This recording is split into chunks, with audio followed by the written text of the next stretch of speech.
let's jump right in. So I think it'd be a good idea to start off with to do look at the list that we've got so far of Kiss albums from worst to best. Let's go right to the bottom. At number 15, we've got Gene's solo album, which is not a good album. And then they got 14, the prog rock, avant-garde, epic music from The Elder, which is again not a very good album. Hotter Than Hell, which is sort of a tinny, incompetent mess. Rock and Roll Over, which is just very, very, very boring. Kiss, which has some highlights, but a lot of filler and some real low points. Love Gun, again, pretty boring, but the title track is absolutely amazing. Peter's solo album, which is a masterpiece in my view. Dress to Kill, which is really fucking boring. Dynasty, which has some good moments, then sort of goes off the cliff at the end. Lick It Up, which is 3 bangers, I think, if I count it right. 3 bangers, and then just goes off a fucking cliff. Yeah, thereabouts. For the last 3 songs. Destroyer, which is, different. Some good classic songs on that, but some real low moments. But overall, a better Kiss album.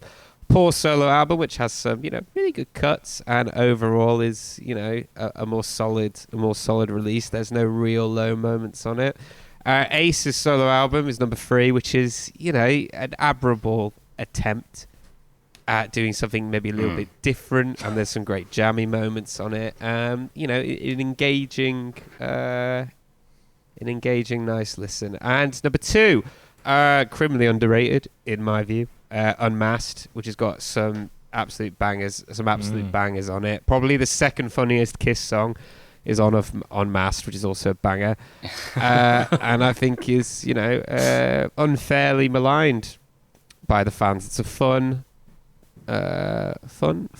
hooky album. And number 1 is Creatures of the Night, which is a fan favorite. This is where we sort of, I guess, maybe agree more with the fan base, because it's it's their best album we've got so far, and I think that overall it's a solid heavy metal release, which is, for them, not bad.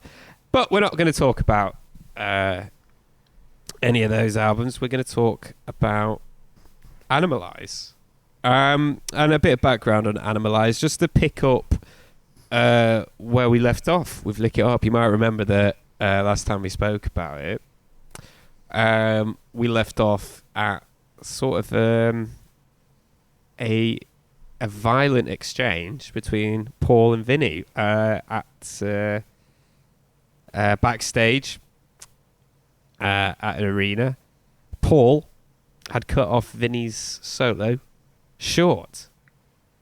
Vinny did not take kindly to this. He went over to Paul and he said, "You bastard, you made me look like an idiot." So backstage, it nearly came to blows. Luckily, no one got hurt as Eric and Gene stepped in to mediate. However, the damage had been done at this point.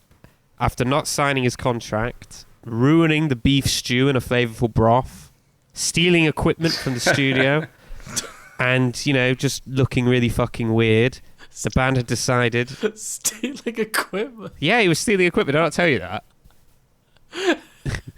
You did. I just still don't believe it. Almost is there any evidence for that? He was stealing equipment. It was a rumor. PA system. It was a rumor. You know what? I've got this. He was stealing. He stole a Marshall stack. He just snuck off with it, pushing it out. Or are we talking about cables and tried to put it under a massive overcoat? It's like the way that they describe him. They do describe him as this sort of grifter, slimy, slivery character almost. It's quite funny. I don't know what he stole. Maybe he could have just stolen some SM58s, plectrum. I think a plectrum would be a okay thing to steal. But they decided that they'd had enough with him and that his time with the band was up, which makes him our third, that's right, count them, third Kiss Casualty. So, Oh man. yeah, Oh. Vinny's gone. Vinny's slivered back to the the nest of which he emerged. He's gone. Slivered to the nest. He's gone back to the algae in the pond where he hatched as a tadpole. Yeah, he's gone home back to his spaceship. He's gone back to the mound of dirt in the ground that he slivered out of, and he's gone at this point. So I was just wondering, guys, what do you think are, his high points, his low points, if he has any, and what do you think his lasting impact and legacy for the band was? Alex, I'm gonna throw it over to you. What do you think?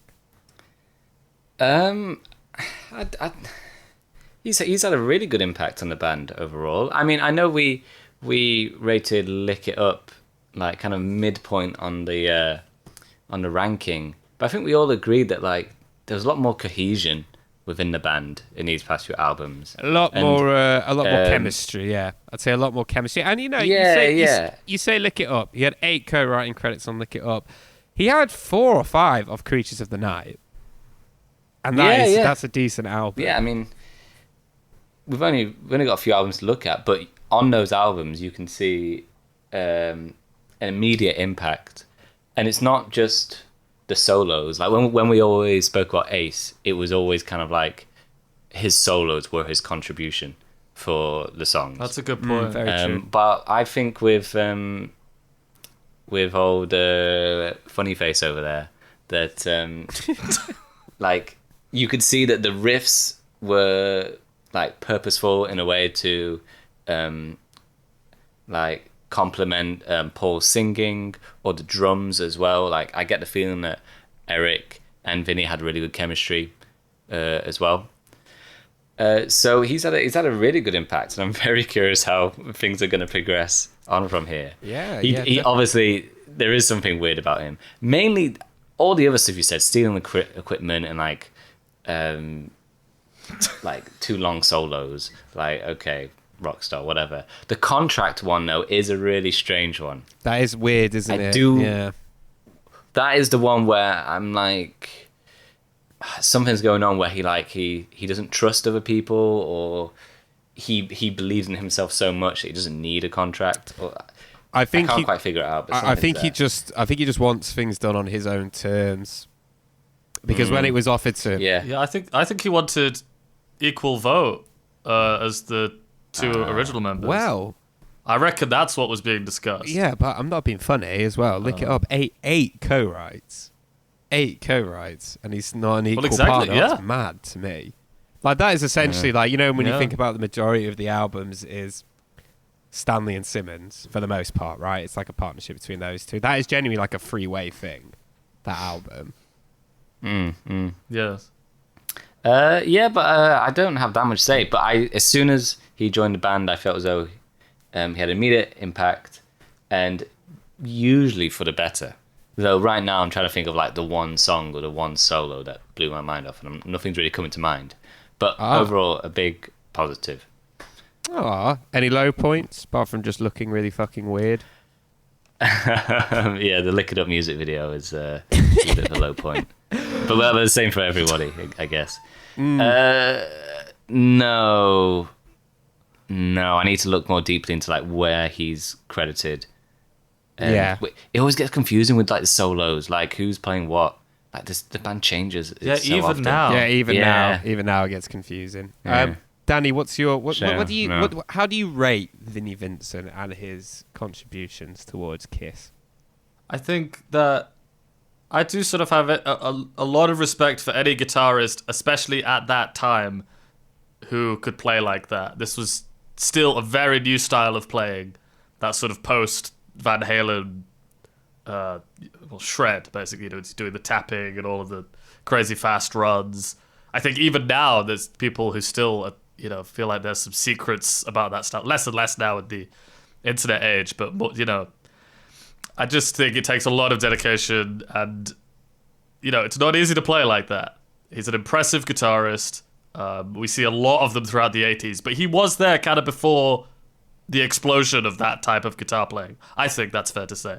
I think he's the first generation of the school of Eddie Van Halen's, so to speak. Yeah. I think I agree with what Alex said about comparing him to Ace, really. How Ace, all would ever really praise was he's likable and he can sometimes nail a solo. We never really complimented his songwriting. Oh, actually, no, towards the end we did, but we weren't talking about his guitar work. We were talking about him more as a songwriter.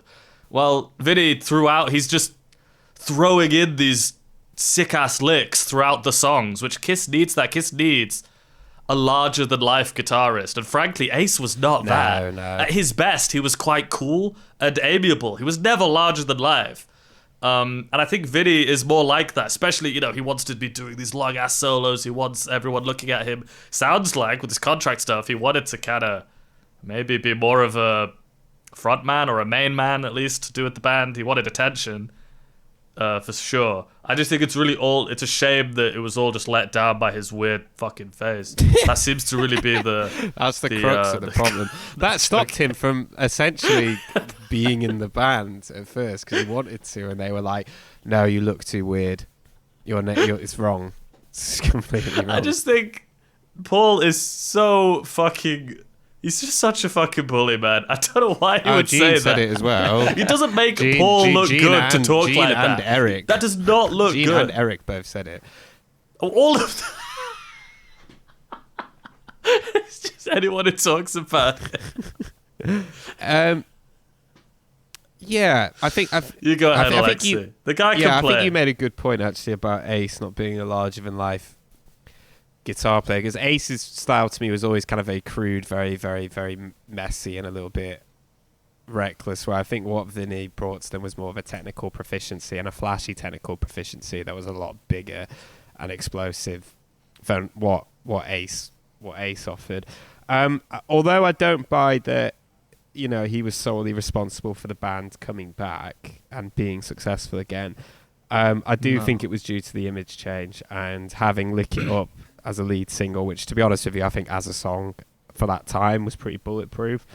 However, he definitely did help Kiss transition into the 80s with his style of playing and songwriting. Like, I think with his playing as well, he bridges the gap between Ace and Mark St. John on this album nicely, in a way. I think he was shreddy, but he also did retain some more kind of blues-based licks in places. Oh, that's interesting. Yeah, which I can hear that, because we'll get on to Mark St. John's playing on this, but it's completely that other end of the Eddie Van Halen's, the Michelangelo Batio's, the the dive bombing, the tapping and stuff like that. Whilst like Vinnie Vincent did do that, but he still retained some more kind of Ace style, kind of bluesier pentatonic moments.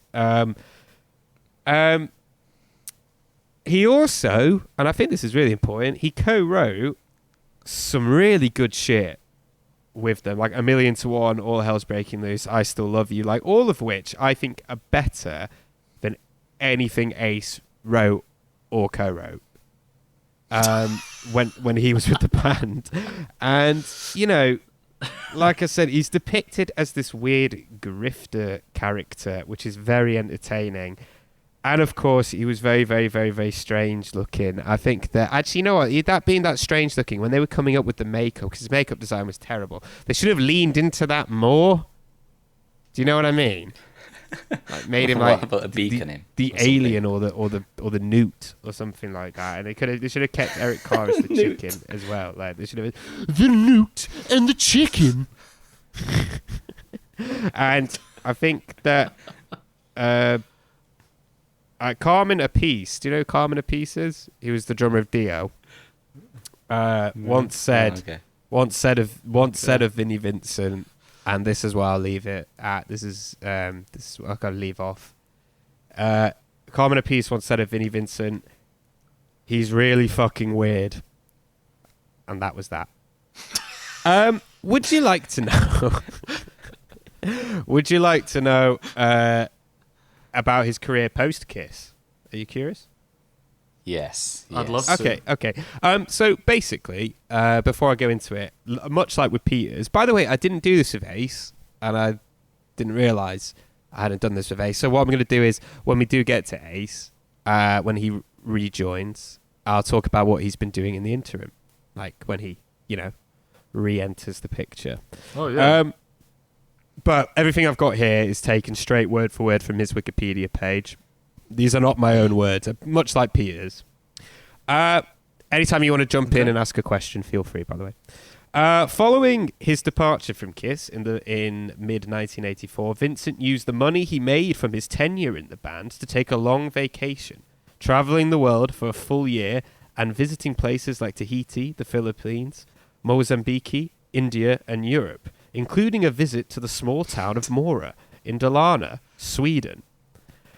That same year, Vincent was hospitalized for mental health-related issues and also wrote songs and recorded demos of 6 new songs intended for Kiss.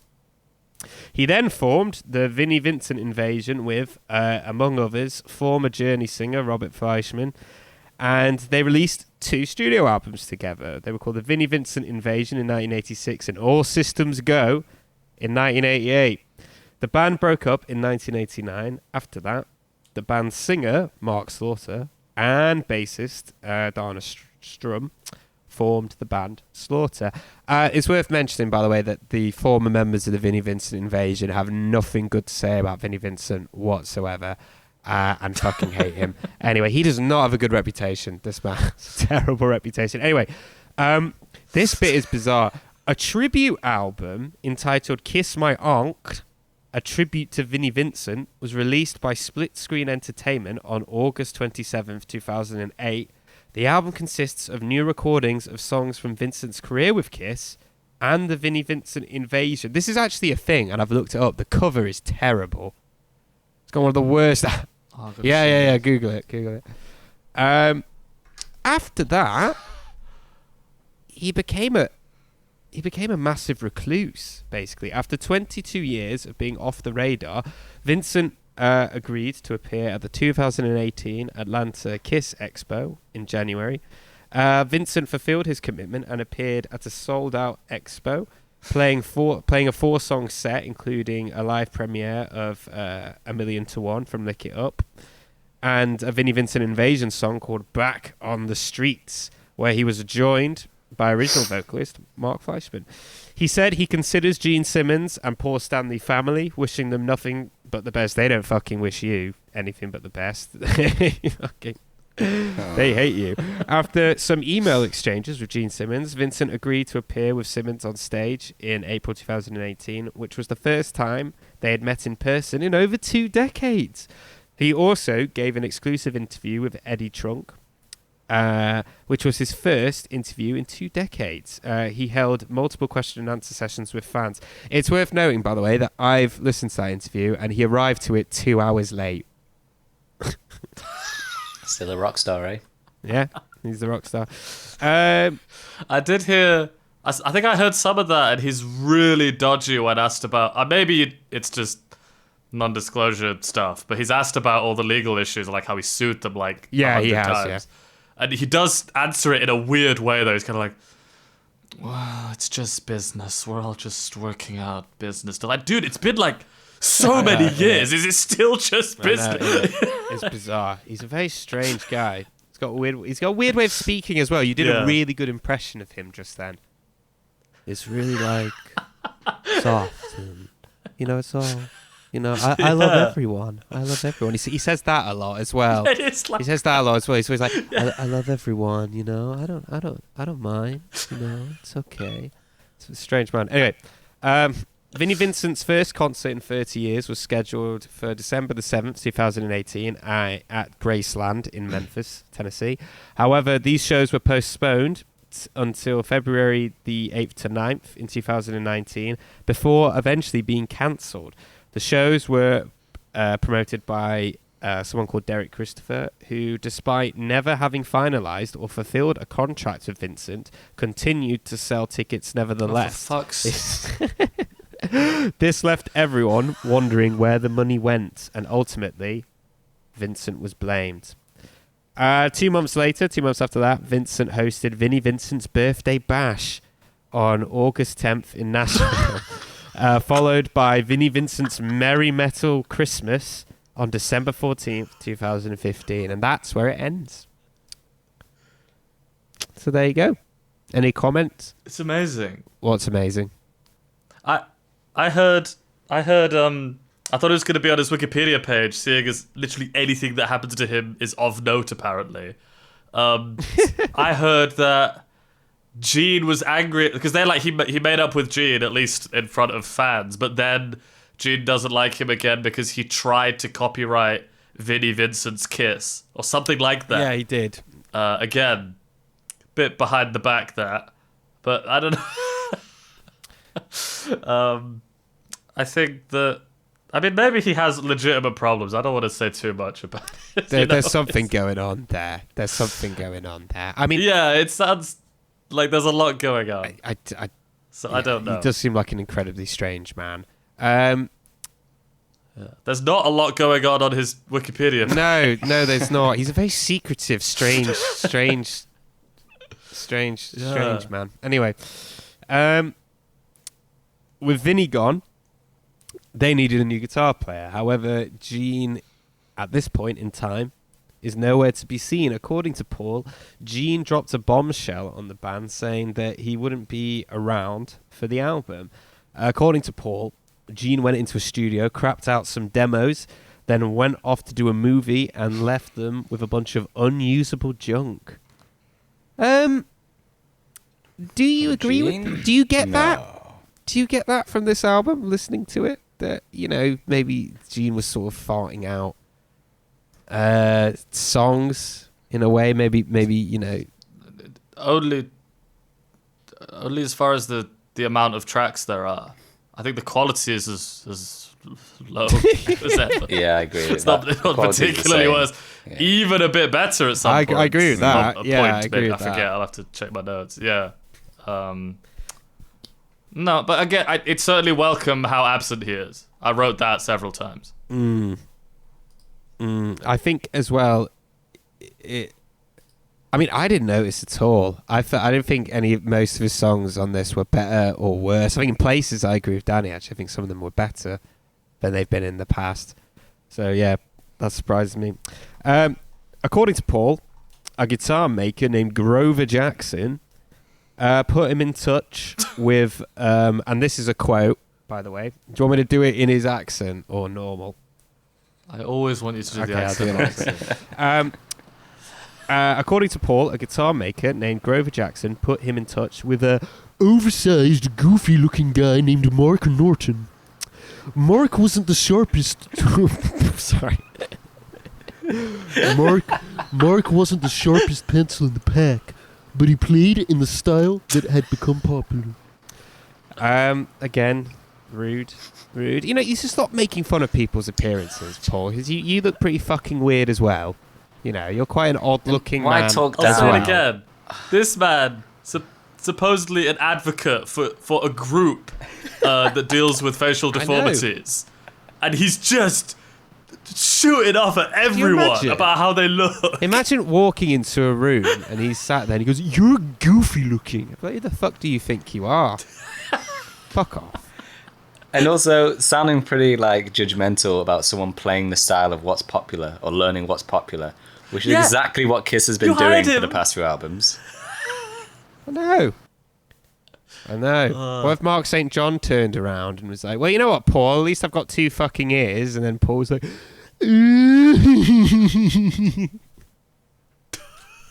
absolute wanker. Anyway, this Mark Norton, went by the stage name Mark St. John, and according to most parties, he was a little bit hard to work with. Apparently, he could never play the same thing twice. Now, Mark is obviously, very flashy, a sort of, like I said, Michelangelo Batio character, which seemed to annoy the rest of the band. Paul once told Mark that sometimes is about what you don't play. Listen to Jimmy Page. Listen to Paul Kossoff, Eric Clapton. To which Mark responded with, "What? I can play faster than them." Would you like to know? Would you like? He can. Sorry, He can play he faster can than if he's them. not wrong. You know. And in fairness, you wouldn't really. I don't think you'd really want Eric Clapton or a Paul Kossoff playing on this album. Sorry, Paul Kossoff It on would this sound album. terrible. Jimmy Page on this album would Innit? sound fucking terrible. It wouldn't work at all. Would you like to know what Paul said to that in response? Though, what his what he remarked on it, or would you like to guess? How Paul reacted from him saying I can play faster than him. Yeah, also not how he reacted at the time. What he commented on that in his book. Oh, you could be What really a- mean here. What a dum-dum. What a dingus. I guess that was quick for him. What was that? Yeah, that What did Alex, Alex yeah. say? Sorry. I guess that was a quick one coming from him. Oh, that's quite good. No, it wasn't that. For someone who played awfully fast, he sure didn't think awfully fast. Oh, what? I was No, close. he didn't say that. He didn't say that. You were I just made that close. up. I just made that up. He didn't say that. Okay. I actually fucking No, believe he you. didn't say that. He didn't say. Do you want to know what he said? He said, Houston, we have a problem. God, it's what?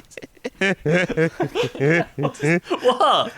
What does that mean? Why? "It's dangerous connection? dangerous thinking."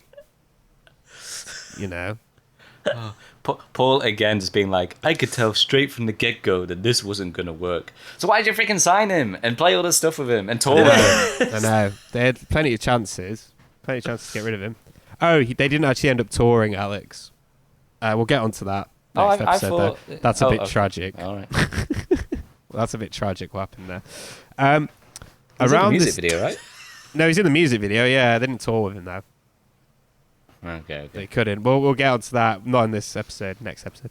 Around this time, Gene went off to make the film Runaway, which I've not seen, actually. Never seen it. Michael Crichton wrote and directed it. Not had very good reviews.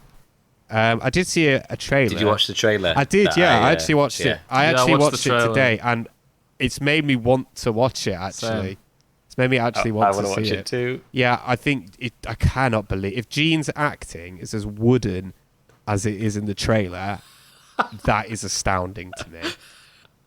It's really amazing because every time we've seen interviews with the band, which not many, but Gene always brings the energy really low down, and like he slows everything down. It just there's no energy there, and he's acting the exact same way. I really couldn't believe it. Yeah. Isn't it? But yeah, I would like to watch it actually, and yeah, So, I'm we can do definitely curious actually because this is that was actually his biggest film role that he ever did. So that's kind of like his. Also, I remember my dad had it on video actually, and I remember seeing his name on the back and being like, "Oh fuck, is it?" So yeah, I would like to watch it. Anyway, so he's gone off to do the film Runaway. Sometimes, however, when he had time, he would come to the studio.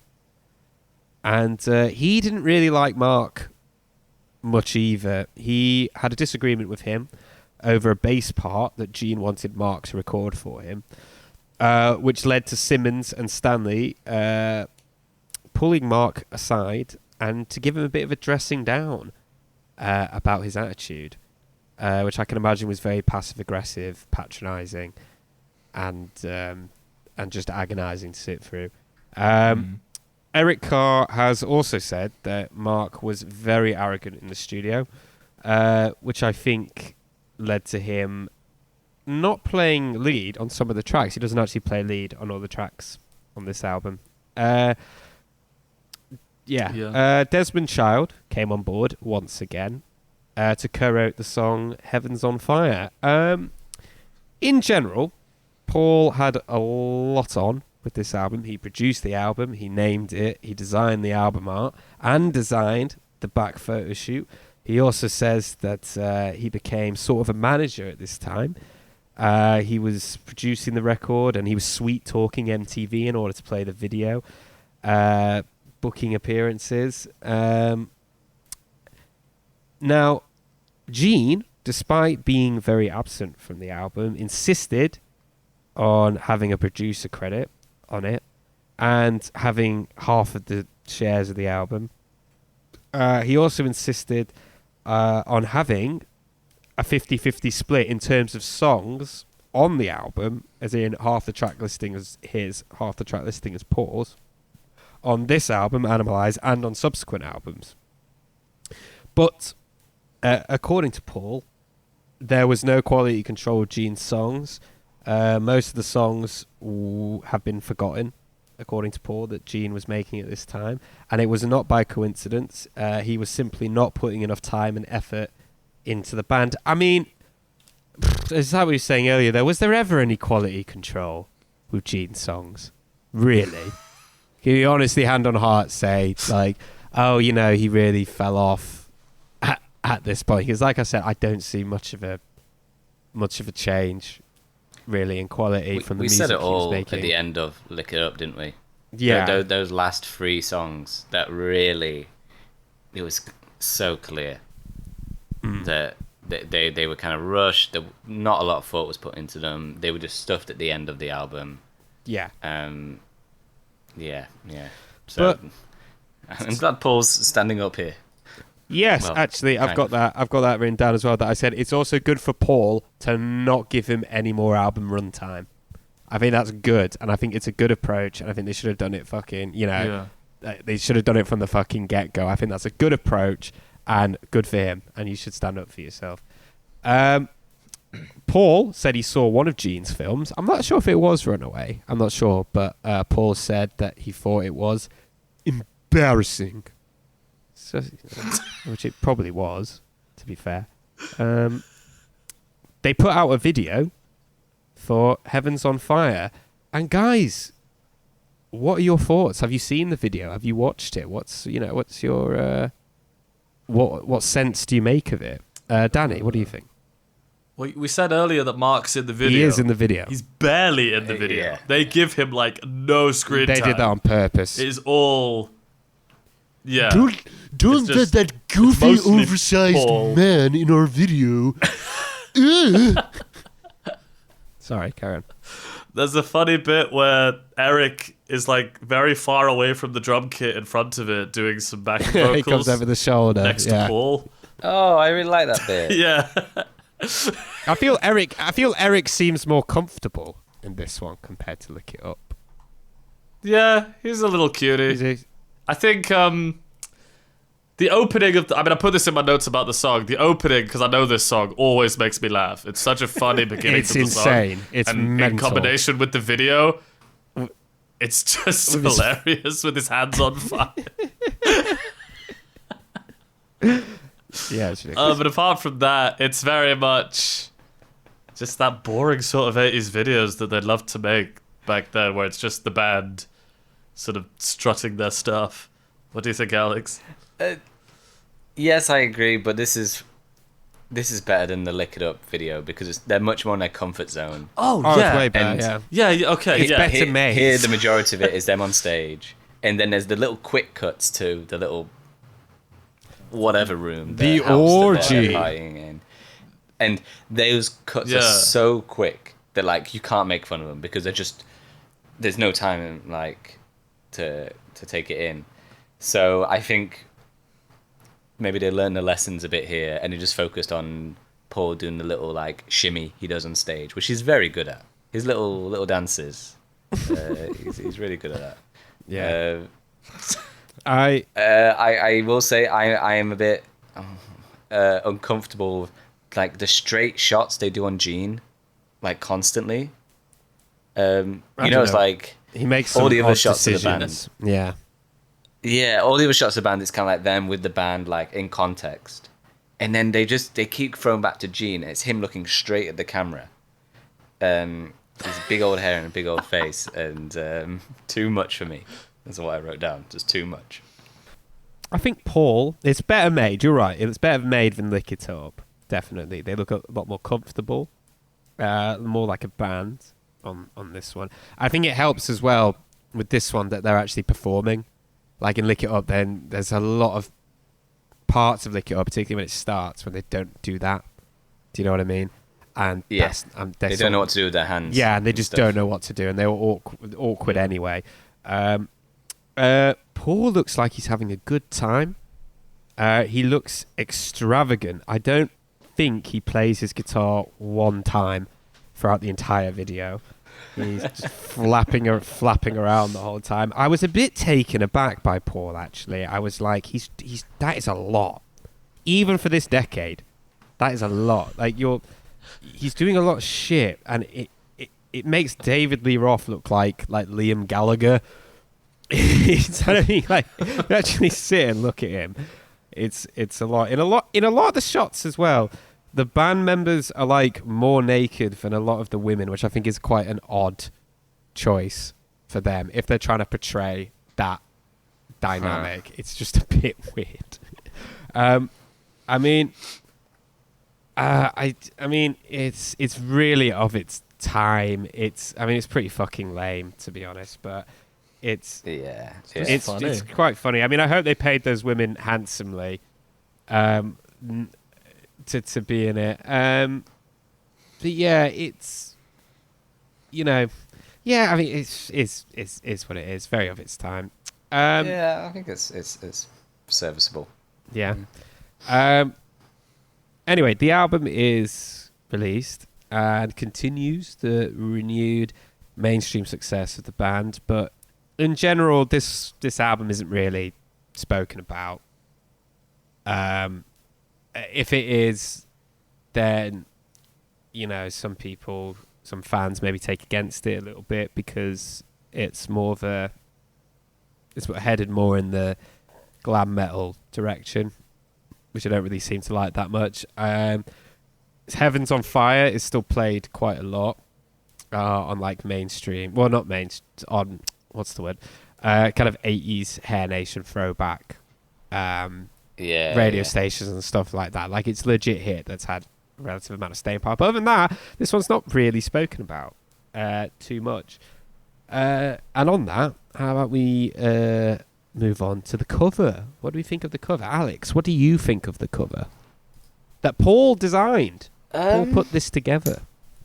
Oh, really? Okay, that's interesting. It's just, is this the first one?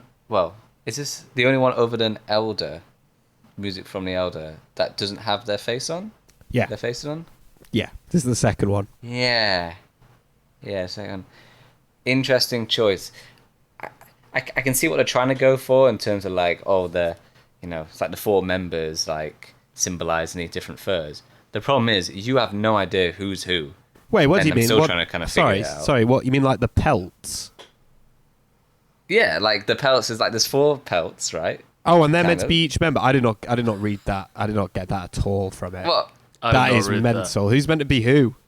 Well, that's what I'm saying. Because on all the other albums, they always show the 4 members, and it's like they've all got their own thing, right? Whether it's the makeup, whatever. And then this one, they're doing it through pelts, the fur. And it's an idea. Well, that's how I took the idea. But like we all said, who's who? And I have no clue. Who would Mark be? I thought he'd give Mark the top if it was where it's just black. If it was every member, I would have thought he'd give Mark like a cow's hide or something. You can be the cow. I will be the lemur. I will be the zebra. Other than that though, it's not great. If we talked about this before. Like, if you were in the record shop and you're picking up vinyls, and you're going through it.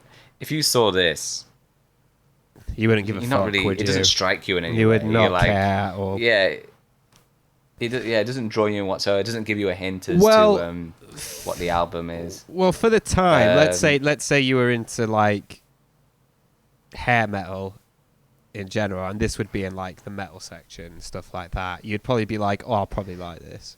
Does that make sense? But I know what you mean. It's pretty identityless. But still, Yeah, maybe. I know they've got the members on the back. I had a look at the back I've seen the cover back. I used to for have it. this on CD. And- Look at them. Don't they look good? It's There's Yeah. like It's a of its sort time, of really, it's like I a think. volcanic crevice, and they're on some sort of what looks like. I need to Oh see yeah, they're on this. this like volcanic crevice, and there's this like beam that looks like it's sinking, and it looks like it's sinking in the middle. Like it could fall in at any minute. What? That Whoa, look at this. which Mark is stood on. He's the only one that's fully stood on it. So if it does fall, he's the one that falls into the lava. There's a weird, This is, some weird mesh yeah. in the corner. I don't know what that is, like chicken wire or something It's like that. safety, isn't it? So I think they're at like a science museum or something. Quick, over the fence. Could be. There's a pillar. It's They don't look definitely good, indoors, but isn't this, it? Yeah. But this era, this time, it's so hard to judge like what looked good in that era. But they don't stand out as much, do they? When you look at the four right now, they don't like, not like the Kiss of old where they all had their own like thing No, going on, yeah, makeup, or like they're all- their expression. Yeah, they all look like the same guy, don't they? Yeah. Apart from the goofy, oversized man Yeah. on the back. This is easily my least favorite. I don't like animal skin stuff. It's not just ethical connotations to do with that. It also, it makes me think of just this sort of sleazy, greasy, unlikable 80s style that I associate it with. I really don't like this front cover. I just think it looks Yeah, it's bad. rubbish. I think it looks tacky. I think it looks tacky.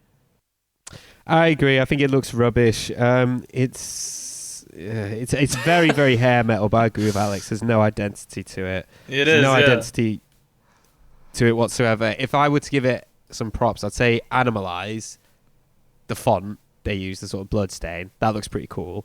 I like that. I think that as well, it's just some pelts, and they missed one as well. They missed one in the top corner. The one's just black. Unless it's meant to be like a panther or something, but they probably needed it to be black, so the logo and the album name could stand out more, because if it was in front of like, I don't know, fucking leopard print or something, it wouldn't stick out as much. So that's the only reason. Actually, you know what? I've actually, now that you've taken to the back, I'm more fascinated with the back cover. I really want to know what's going on. There's lots of different moments in it. There's the beam and stuff. There's the mesh, pointless mesh, some explosions, another like a pillar as well, some smoke. Yeah, I'd like to know where they. I'll go look that up. I'll look up where they actually shot that. But if we're done with that, I don't think any of us really have much to say on the front, do we? It's just a bit rubbish. No, I it's like rubbish. it. It's crap. Shit. Absolutely rubbish. What do we think? Also, I can imagine Paul Stanley's flat is like this front cover. I reckon a lot of the rugs, a lot of the upholstery looks like this front cover. I bet that's probably just like a bit of wall in his bathroom or something like that. Just It's beautiful. so snug. It feels so good on my face. Rolling around. Ooh. It's rolling around. Some leopard. This comes from the king of the jungle, and I'm the king of the city.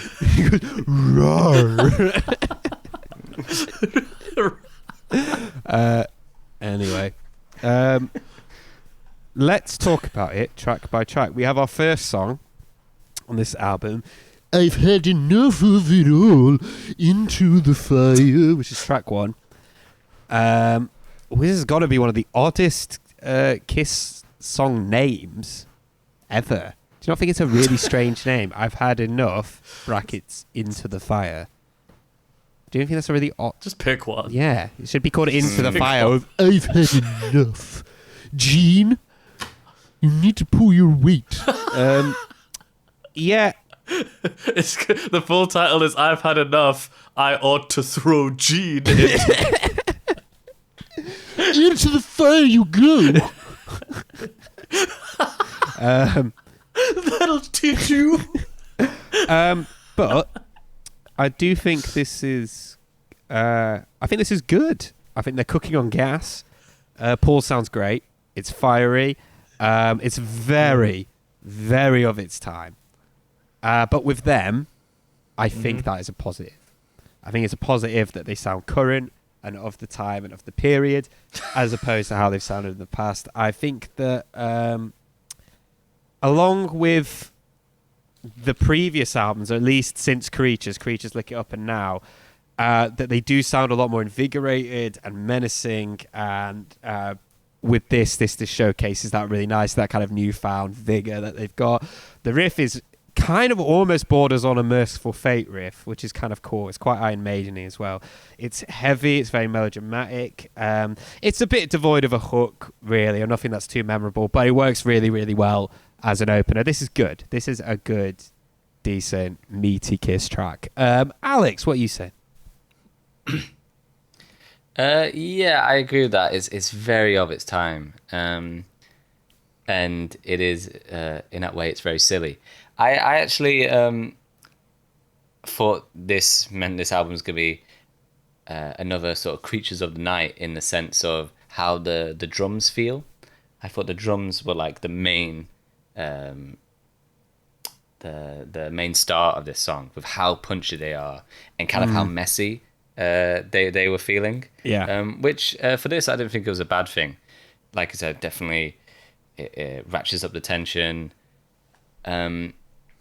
However, like you're saying, it's a bit, the chorus isn't quite there. It's kind of, the song is trying to kind of find itself. It eventually sort of gets there with you get the kind of very metal solo, and then you get that really cool post solo sort of thing where they have the little drum solos, drum fills coming in, and then good. And then Paul comes in with that final verse and he really goes for it. And he builds up to it, which I really, really like. I think before that point, the attitude's there, the feelings there, but in terms of a song, like a memorable song, it doesn't quite do it for me. And yeah, it's more feel and vibe with this one, though, isn't it? It's more about feel and vibe and energy and stuff. And there's actually like a song in it. You know what I mean? It reminds me a bit of Danger off Creatures, but without half the hook. And without as much energy as well. But it's serviceable, in it, as an opener. Yeah, it's fine. It's decent. But it does... I'm surprised this was the first song on the album. Usually I think they like to really put their best foot forward with the albums. I suppose this gets you in the mood, but it's not. I don't think this is a great song. Do you think it is, Danny? I'm somewhere in between you two. You two are pretty close. I agree with a lot of that. It opens a nice riff. The drums are great. I'm like, hello, good shred intro. That's just good stuff. Paul is blasting in once again vocally. Yeah, sounds great. I think they've been nailing intros for a few albums now. They're doing good intros, especially what you said, Alexei, about vibe. The vibe's there. It's not the catchiest chorus, but it is nice and big. I do think that Paul's sort of weaving in and out of the underwhelming backing vocals helps it a lot. He lifts it. Because Alex is right, it's not quite there as far as the chorus goes, but he's doing his darndest. I do think he just became a metal singer somewhere along the line. He did not used to sing like this. No, and he's belting so beautifully. I think his vocals pretty. You know, when you compare it to some of the, like, Got to Choose or something off Hotter Than Hell, or like Room Service or something like that off Dressed to Kill. He's so good now. The rasp, I think he really leans into the rasp a lot more now. And that just, it kills. It absolutely crushes.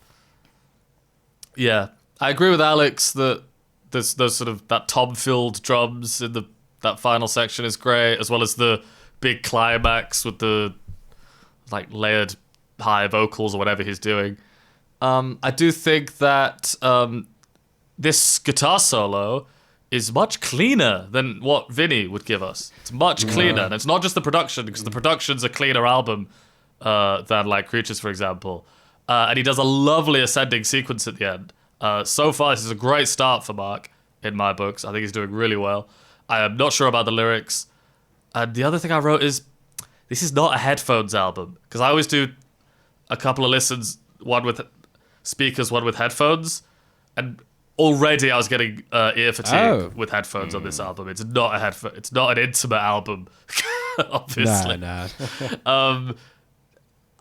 The worst, and this is a big criticism, and I hate to say this, but I'll bring this back in my conclusion, is, dare I say, this sound is getting a bit old. And if this isn't working for me, then what is? Now that sounds heavy, but I'm starting to feel that way. That this is my favorite sort of Kiss song, really.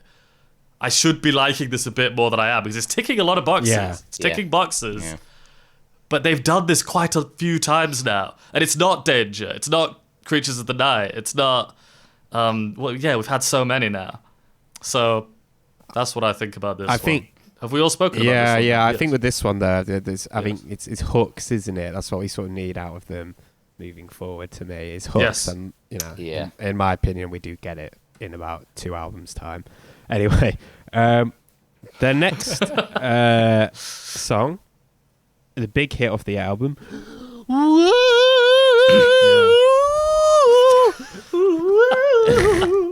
Heavens, my mic peaked so much when I did that. Heavens on Fire. Danny, what do you think? What do you think of this? It's a big hit for them. Big hit off this album. Yeah. As I said, it always makes me laugh, the opening. It's so funny. I thought it's weird, because I've never focused on it much. The verse is sort of like old-fashioned Kiss in many ways. It's this slow, quite old, rock and rolly sounding AC/DC, thing. yeah. But choppy, yeah, simple. riff. AC/DC. Sorry, can I just slide in a little fact about the intro to Heavens on Fire? Please. That was actually just I know. a vocal warm up that he does before he does singing, and they recorded it and just stuck it in on the front. Interesting, that, innit? This is his eruption, basically. This is the Paul Stanley eruption moment. Yeah. It's him breathing. But in contrast to the verse sounding a bit old-timey, the chorus is so 80s. It's 80s all over. Yeah, very Desmond Child. A bit similar to... similarly to Lick It Up. It's not my thing, but it is on the ball. It's. I can see why this year people ate it up in the mainstream. Yeah, it's bulletproof. I don't like the... Oh, heavens on fire. I don't like that bit. Just melodically. And I'm also not really a fan of the chorus, especially the way it ends, the sort of heavens on fire. The cadence is too clean. I don't know how to describe it. Yeah. I just don't like the melody much. I do like how much he's belting during the bridge, though, and honestly, the bridge is probably the best part of the song for me. He ramps to the chorus very well, especially vocally. And I like... I do like that the drums get so loud on the last chorus. Again, it fits the style. So, Alex, what do you think? I agree with a lot of what you said. This one was strange to me because I saw this one was a hit. Like when you go on Spotify or wherever, and you'd see this one does huge numbers. And yeah, sorry, can I just make a quick point there? Can I make a quick point there? Go on. That a lot of people, they talk about how they're, the fans and stuff, or classic rock journalists would be kind of like, oh, the classic Kiss stuff is from the 70s, the makeup era, and I'm like, they had loads of massive hits during this decade. Like this is a way bigger song than I think it does bigger numbers than Love Gun on Spotify. I'm almost certain it does more on YouTube or like than Love Gun or Detroit Rock City and stuff like that. Like this was like a huge hit for them. Anyway, sorry, Alex. If I didn't know this one was a big hit just by seeing those numbers, I would not have picked it out, honestly. In comparison to those ones you just mentioned, like Love Gun, clear, like, stands out so much, like the chorus and the melody and the energy of that one. Same with Lick It Up, Rock All Night. There are ones that just, you hear them and you go, well, you can hear why this one was a hit. And with Heavens on Fire, I guess it does have a lot cleaner kind of pop production, especially with that intro and the verse. And it's quite interesting you talk about, Danny, the kind of like the styling of the verse. But there's something about how clean it is. It really does feels it's made for radio. Exactly what Danny's saying, the chorus just doesn't work for me. And it could just be of its time sort of thing. But it's so clean, and it's just... It kind of gets in your head, but not in a great way. It feels just like a chant or like a rally. It doesn't like feel like an amazing melody or something that, like, I don't know, speaks to me. I still not quite sure what the song means in any sense, but I suppose that's a lot of this album. It's about, it's about blowjobs and shit. Yeah. So I think this one's just fine, honestly. Like, I actually think this one's just fine, and I'm really surprised by that, considering I knew this one was going to be a big hit going forward. Do you feel that way, Alexei? Yeah, I think I disagree with you too about the chorus. I think the chorus is pretty bulletproof. I think Danny made a good point when he was saying that, like, it's on the ball. Like, if I was like a record executive or manager, I'd be like, yeah, you guys have smashed it. This is going to do really well. The vocal warm up at the beginning is very, very impressive, but also incredibly silly. But I do think it works well, and I think it kind of sets the track up to go off with a very flamboyant bang, which I think works well. The lyrics are rapey as fuck, but it's particularly when he's like, "I'm getting closer, you can hear me breathe." It's just not pleasant to listen to, but it's also so flamboyant and camp that it almost balances itself out in a way, which is kind of weird. I mean, it's very Desmond Child, particularly the chorus. He does this thing where he does opposite. So you give love a bad name, heaven's on fire, dude looks like a lady. He does this thing, apparently. He's quite famous for, like, he likes playing with opposites, and he does it with this as well. I think the chorus is good. I think it's pretty gargantuan. It's really catchy. I do think it goes pretty hard, which is a difficult one to admit, to be honest. No, I like this one. I think it's good. I think it's a strong. But would you put this above their other hits? Like, if you throw some Love hits, Gun. Love Gun isn't really a hit, though. This is the thing. Love Gun's not a hit. What about I Was Made for Loving You? I'd say this is better than I Was Made for Loving You. No. Desmond, No. yeah, Really? I prefer this to I Was Made for Loving You. I think it's more. Okay. I have a really fond memory of listening to this song really, really loudly and shouting the chorus very, very loudly whilst taking washing out of my ex-partner's dirty linen basket and throwing it all over the house, like making a massive mess, which I thought. It's like, feel mine! Like, Alexei, stop it! It's like throwing that everywhere. So that's probably why I prefer it to I Was Made for Loving You. Well. I think it's. I don't know if it's better than Sure Know Something. I think that might be better than this, but that wasn't as much of a hit. I don't think it's as good as All Hell's Breaking Loose off Lick It Up, if that helps. I think that's better than this, but that wasn't a hit either. I think it's better than that. Oh, it's not better than that. It's not really better than that.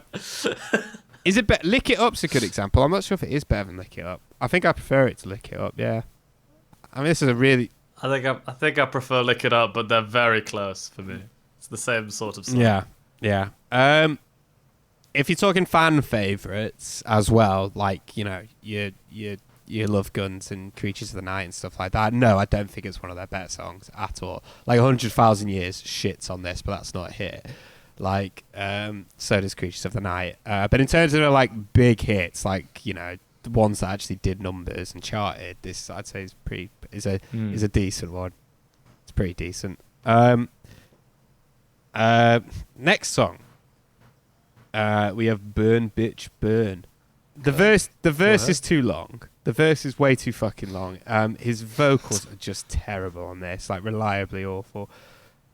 Musically, I think the bridge is kind of is sort of cool musically in terms of the instrument, instrumentally, bar the lyrics. Like I want to put my log in your fireplace was really stuck out as being particularly like I wrote that down. Very bad lyric.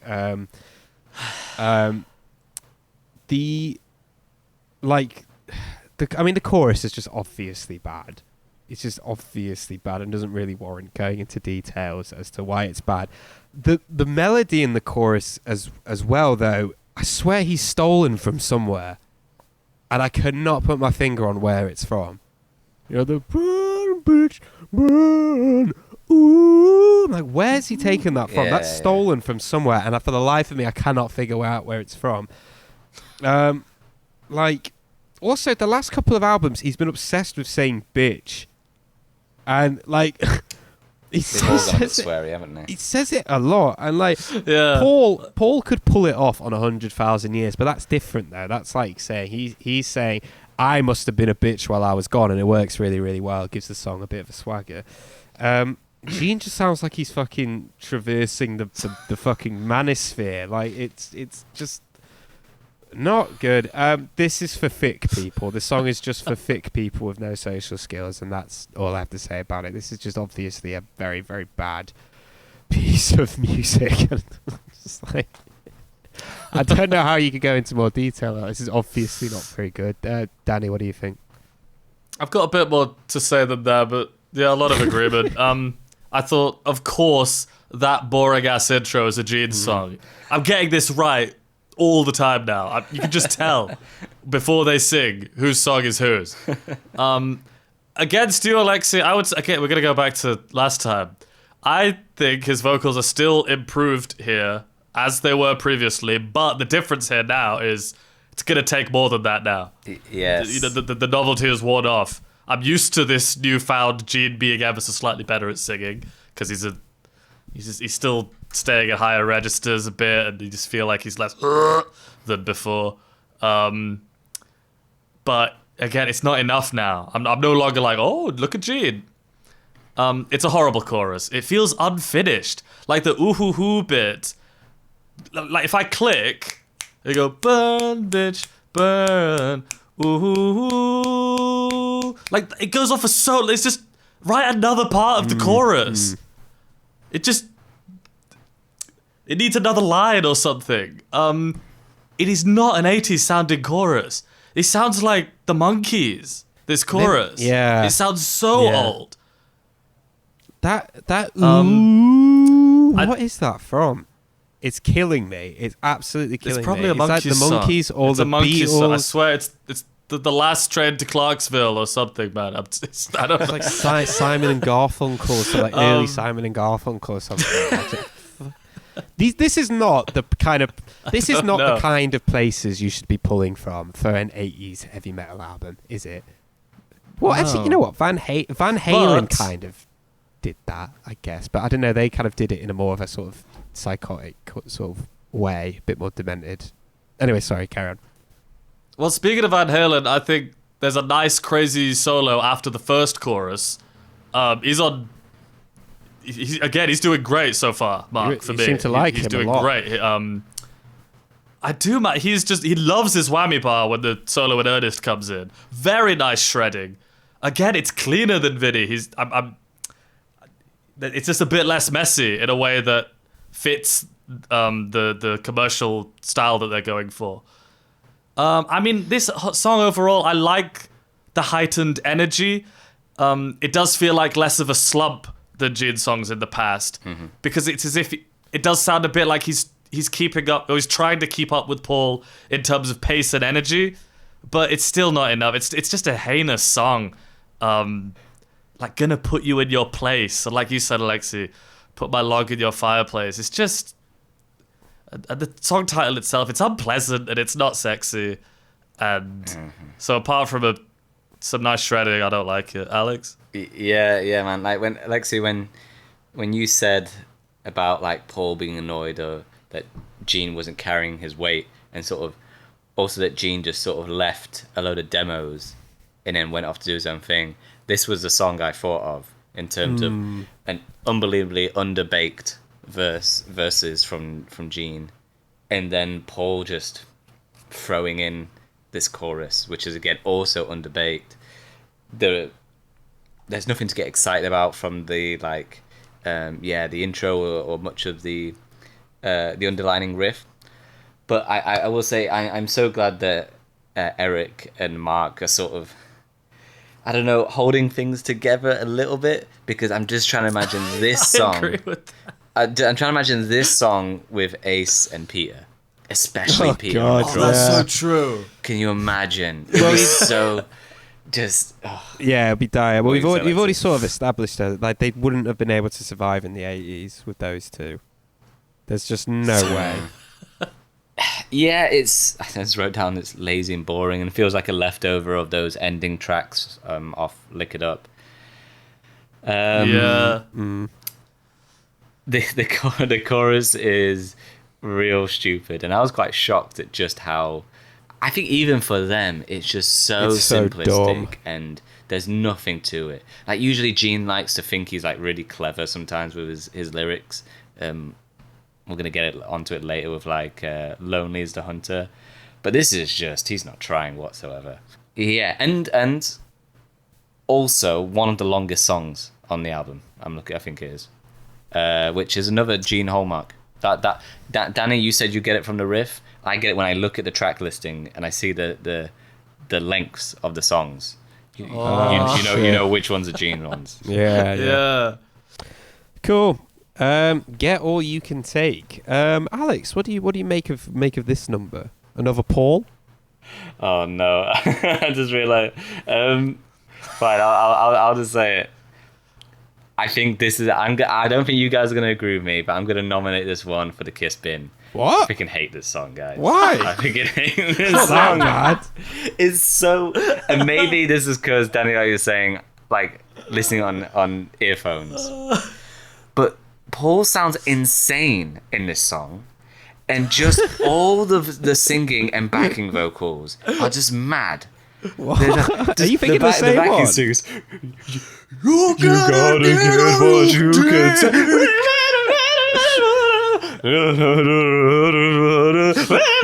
It just goes back and forth between these 2 points. It sounds insane. It sounds really, really hard. Did none of you get that? Every time I listen to this. No. I think we've had worse offenders in that regard. I think. Maybe, but just it's very fast paced, and it just flips between the backing singers and Paul, and they're such opposites. And I don't like a lot of the backing vocals on this album are not for me, but particularly on this one here, that sort of like sort of singing, it's so irritating. Honestly, like after listening to this like once, every time I'd go to it, like I feel like a headache coming up. Okay, similar to like the first track, it's loud and messy, and Paul is freaking going for it. Yeah. Yeah, so I'm nominated for the Kiss bin, but maybe you guys can dissuade me, Alexei. I mean, I kind of get what you mean. It's messy, in places, and it does sound a bit confused, particularly, like the vocals and the riff are sort of tripping over each other a little bit. But I do think it sort of works to an extent, and it gives it sort of frantic, messy quality, which isn't too bad. I think Paul sounds good. See, I really like how he sounds on this, particularly with his lead sound. Also, it's nice to have Paul back so soon. The bridge and the chorus are just fine, in my opinion. Are just absolutely fine. The solo is all right. It's very dive bomby, which I guess is what they want. Again, though, it's a bit faceless. Though, it doesn't really have much of an identity and a character, which I think the puking up notes criticism I can appreciate to a certain extent, but it works fine. I just think this is absolutely fine, this one. I really don't have much to say about it. I just think it's fine. It's totally okay.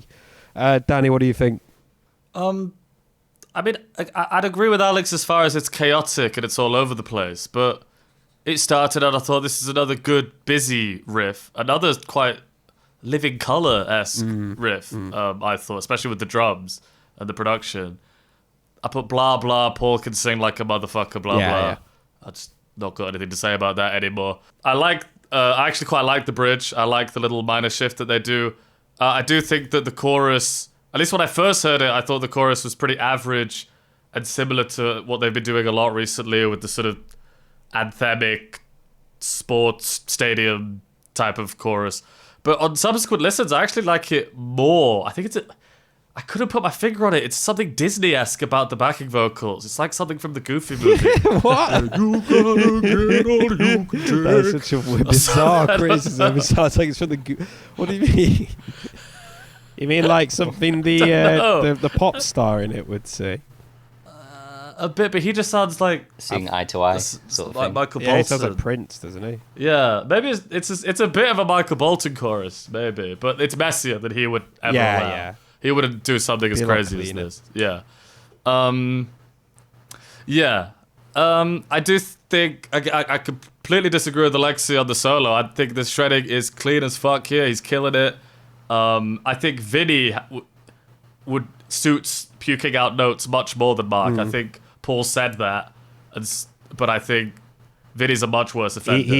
I think Mark sounds like he's playing with much more focus and intention behind what he's playing. And I like how long the solo is here. But I will say, I just love shred. I like masturbatory shred for a time.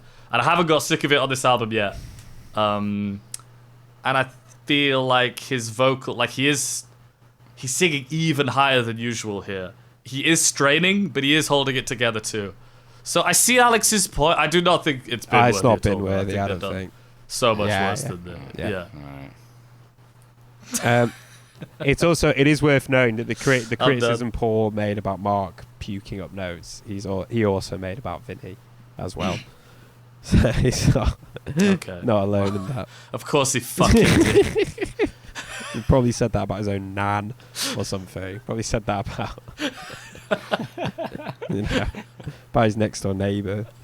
The next track we have is "Lonely Is the Hunter." Danny, what do you think of this Gene cut? Well, at first I wrote, they are getting so much out of Mark, because it's a lovely fiddly Oh, it's diddly not him? opening. I did read that apparently that's... Yeah, exactly. Apparently that's Bruce Kulick. Yeah. More great stuff, no though. way. Yeah, great shredding. Lovely opening. But the plot gave away the Gene. I know. This is nothing. This is awful.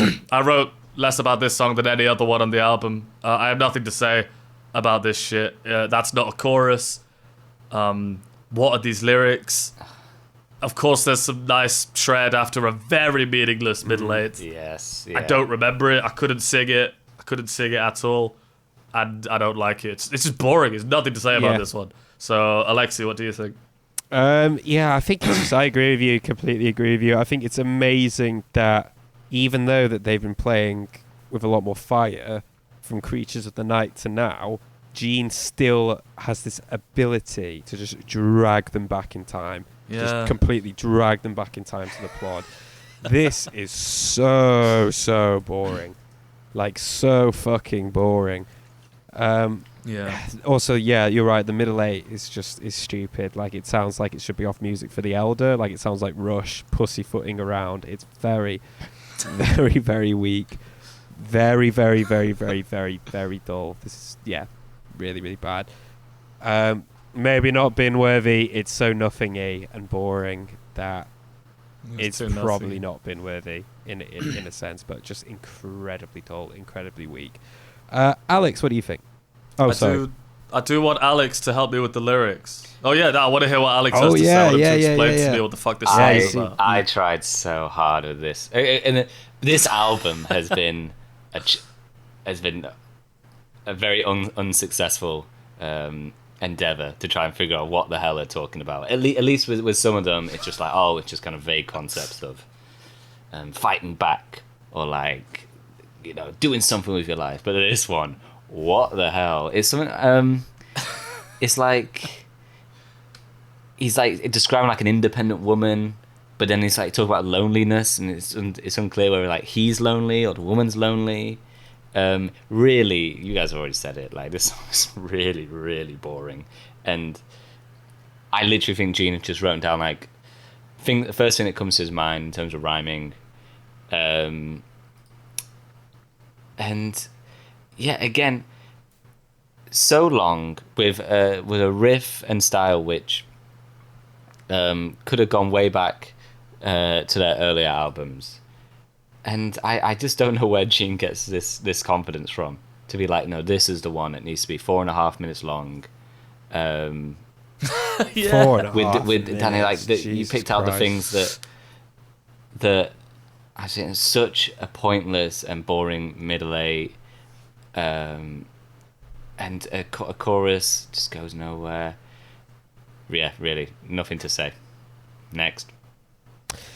Yeah, next. Thank you. Next. Under the Gun. Under the Gun! This is another Paul song. And Alex, I'll throw it over to you, mate. What do you make of this this up-tempo number? Yeah, I'm glad to go back to an up-tempo one, a frantic one after Lonely is the Hunter. And I yeah, this one was a bit more on my speed as compared to Take All That You Can Get. It is a bit mad, and we do get some like awesome wibbly metal sort of intro stuff here. But I feel very similarly about this one to the first track, I've Had Enough, in that I really like Paul's energy, and there's just cool little moments throughout. But I'm struggling to like really grasp on the song It's just about as getting a whole. fast, Like, isn't it? Yeah, but there's not like a line or it's a kind of like chorus their or a part. It's kind of like their Speed King, isn't it? By Deep Purple. It's like their Speed King. What it's trying to do, isn't it? Yeah, that sort of style, but it just isn't quite there for me. I'm not sure what I'm really looking for exactly. I think this one, Mark does a really good job. I think the guitar work on this one really stood out to me. Yeah, I agree. Yeah, I agree. And that was really cool. I'm going to talk about lyrics again. They're just childish here. They're just so like he even like puts in a 69 joke in there. It's like, let's hit the highway doing 69. I mean, it's just so stupid. Oh, I missed that.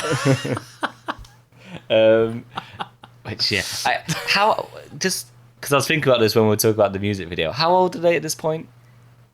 They're Music video? mid 30s or early 30s? Oh, that's a good point. They would be about. Well, actually, I know this because Slash was 17 and he was considered, and they said that Gene was twice his age, so he was 17. So Really? Yeah, so he would have been. So he would be 34. 34. Yeah, so and that was round Creatures, so they're about like 36. Oh God, that's not good look, is it? 36. Yeah, more and more, it just becomes a bit more like, all right, guys, what are we doing?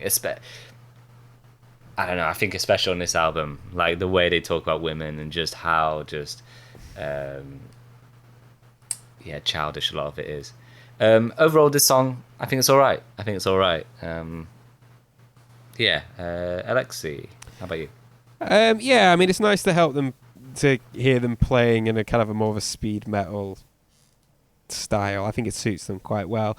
For me, I think this is quite similar to Give Me More off the previous album. The energy is pretty sweet, and it's played with a lot more, with a lot of fire. Paul sounds solid. However, again, much like with Give Me More off the previous album, I just don't think there's much of a song here to begin with. Yeah. It's just not much in it. Having said that, though, I do think it is better than Give Me More. Like, I also think that this song suits Mark's kind of messy dive bomb tapping style really, really, really well. Probably the best of any song on this album so far. Like, it really, really suits his style a lot. It's fine. It gets a pass from me. There's just, there's a lot of fire and a lot of ferocity in this, but there isn't much of a song there to begin with. Danny, what do you think? Yeah, I agree with you guys quite a lot. I think I thought, again, I'll praise it even more than you guys did. I thought when that guitar harmony comes in, I thought, holy shit, this is one of the nicest guitar moments we've ever had, full stop. I just thought, fuck me. That was lovely. And likewise, when it gets to the solo, I loved that insane tapping, and I still think it's some of the best stuff, not even just guitar-wise, it's some of the best stuff we've had from Kiss. I love that stuff. Wow. And I love how much Paul we're getting on this album. It's but good, yeah. I was phasing out every time I heard this. The energy is great, but I don't know. It comes back to that worrying thing I said before. I'm just wondering if it's maybe time for something else. Maybe I just don't love this sort of music that much. It's just it's one note. It's so one note. There's no hook. It's not memorable. To me, it reminds me of that song on, I forget which one, on Ace's album, where the song was completely forgettable, but it had that really killer guitar solo on it. This to me is the same as that. I don't really have anything positive to say about the song, because it's, like you said, Alex, it's barely a song. There's no hook. There's nothing. But I love the guitar work. That's all I have to say about it. I think moving forward with them, you want hooks. Like I keep saying, I think you've just instead of giving it like heaviness and riffs, it's like, yeah, give us that, but you need just some hooks as well. That's what you want. If you're gonna do the cheesy 80s metal thing, give us like some hooks, give us some bangers, give us some like fucking. What? Sorry, what are you gonna say? Them at their best is when they ride that line, between hooks and heaviness, like A Million to One, like Danger, like Love God, like even all the way back to Black Diamond. It's when they're giving us these catchy melodies, these good arrangements, but there's a heaviness to it. Basically, I want Lordi out of Kiss. Yeah, good. Well, and they're only doing that sometimes. Yeah, not enough. Said. Not enough. Yeah. Next song we have, it's our last Paul song on the album. We have Thrills in the Night. Danny, what do you think? What do you think of this number? Another fucking shredelic opening. Yes. I'm just all over it's not it. Mark. I love this. It's not Mark. I'm just talking about the album, man. Just the album shred. is full of good There's shredding. Shred, yeah. Yeah, and also, and honestly, I think the it's tones are good quite as well. consistently all better than Vinny. Yeah, I think the tone's guitar better. tones are better. I don't like putting Vinny down like that, but the tones. But I think the playing's better. Honestly, I think Vinny's good, but I like both Bruce and Mark more than Vinny as guitarists. I think it seems. I'm more into this one than just about. It's probably my favorite on the album. Yeah, actually. it's my favorite. It's got a slightly darker chorus that really helps it. There's more going on rhythmically in the verse. On the first listen, I thought this is lacking the rocket sauce, but Paul is nice on the chorus. But when I was listening to it more, I did think, well, actually, maybe this is a bit more up there for them. Like I said, it's probably the best on the album. I'll even take the breakdown with the whammy effect. And I put in my notes, these are probably the most consistently good guitar solos we've had on any album for me. I'm still... Usually I'd have got bored of the masturbatory playing by now, but I'm still loving it at this point in the album. I'm like, yeah, just give me more shred. Speaking of Lordi, I thought the last chorus with the lead guitar stuff over the top is very... Again, that's what I want. This big, powerful chorus with all the bells and whistles of a hard rock or heavy metal band. It's a good chorus. They've done better, but yeah, this one's definitely a thumbs up. This one's good. Alex, what do you think? Well, it's quite interesting to hear Paul go into this voice, because it feels like he hasn't done it in ages. I mean, it's like a lead vocal styling to go into that sort of, I don't want to say low register, because it's not really low. As it for him it is though. It's a bit cleaner as well. Yeah, and yes, I was quite like, at first I didn't know quite make it, especially compared to his other songs on this album. This one didn't grab me so much. I agree with what Danny says about some of the guitar work, and especially towards the end of the song, how it It blends in well with the chorus. I think that's really cool. But this song on the album just didn't quite work for me. Because just in terms of how we've had so much like just like freaking metal and just like high paced sort of rock so far, and then this one it doesn't quite work, and especially with Paul singing, it feels a bit out of place. Also, I couldn't get into the lyrics of this one or what it's about. I don't, just something about like this framing of like women, and I'm assuming it's like prostitution, what with it's her about. body but just heat. sort of like just the sort of like male gaze, like viewing it of like, oh, like it's this dirty thing, but like she loves it really. And also lines like she's walking around like a mystery. It's just so shit. I think like it's really shit. That is shit, yeah. He keeps on repeating, walking around like a mystery.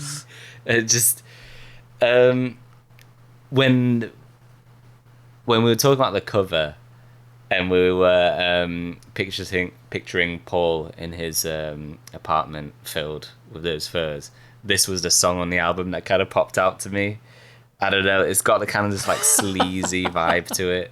It would be Heaven's on Fire ring to with me. Oh, you think so? Yeah. That one's a bit loud, like a bit. I suppose the fur is very loud, isn't it? That one's more. I don't know how to put it, but this is one that came to mind, and it's not completely positive. It's not a terrible song, but for me, it never clicked on every listen to the album. And I don't know you guys, but for me, this song like starts off like another one of their, okay, it's getting towards the end of the album now, and they're sort of not sure how to end it, and things just slowly slide off. Like it feels though they put the tracks that they're not sure about towards the end. Well, this was a single. This was the other single that they released off it. Was it? Yeah. There's two singles. This is the other one. Wow. Yeah. But I'll agree. I like the intro once again. Keep doing that. Alexei, what do you think? Yeah. The solo, the beginning is absolutely sick. I think Bruce smashes it. It's very shreddy, but it's also very, very melodic. It's cool. Like Danny said, it's very clean, very tight, sick. I don't know. This is one of those really good, urgent, dramatic, tonight it ends here songs that Paul. It's one of those that Paul writes so well. I wish he'd write more of these. He does this style. I don't know what you call it, but he does it so well. And he does it on quite a few singles as well, moving forward, and like it's just a style of writing by him. But don't you think this is one of the not as good takes of that style from him? No. I think it's better than we've like. gotten better from him in the past. Nah, I think it's better than Magic Touch, which is in that kind of style. I was just gonna say that it's better than Yeah, Magic I actually Touch. also I think completely it's. forgot about Magic. Yeah, also I think it's better than Tonight You Belong to Me as well. I really like this one. I think this is really, really good. I think I'm not sure. I don't know about I think that. that, Well, I'm not sure. but I think the pre-chorus is, I can drop that. But I do think it gives, kind of at least lays the foundations for the chorus quite well. I think the chorus is so good. I think the chorus, particularly the marriage between the riff and the vocals, just sound like amazing. This style he just does so fucking well. Like, if he were to do an album of just like these kind of songs, I think it would just be fucking brilliant. Because even my favorite album by theirs, which we haven't covered yet, like even that album has a lot of like more like feel good songs on it and like party, 80s hair metal songs on it. It doesn't necessarily have these. I mean, it's got a couple of like, tonight it into songs on it, but not as much as, as I'd like. I just really, really wish he would do something like this. But yeah, it's good. It's drivey. It's big. I think it's great. The next song we have is While the City Sleeps, and I'll start off on this one. We've got a problem now, or we've had a problem since Creatures, and Alex, you sort of alluded to it just now. where Yeah, I know. they've yeah. given, and then you've all going to point. I think it might even have been earlier than that, even Elder. I think potentially. No, actually, Elder doesn't. Sorry, I forget that Elder does. Elder doesn't. Which is that they give Gene the last 2 or 3 songs of the album, and it's got to stop. Okay, because it's always after quite a show-stopping moment, at least for me.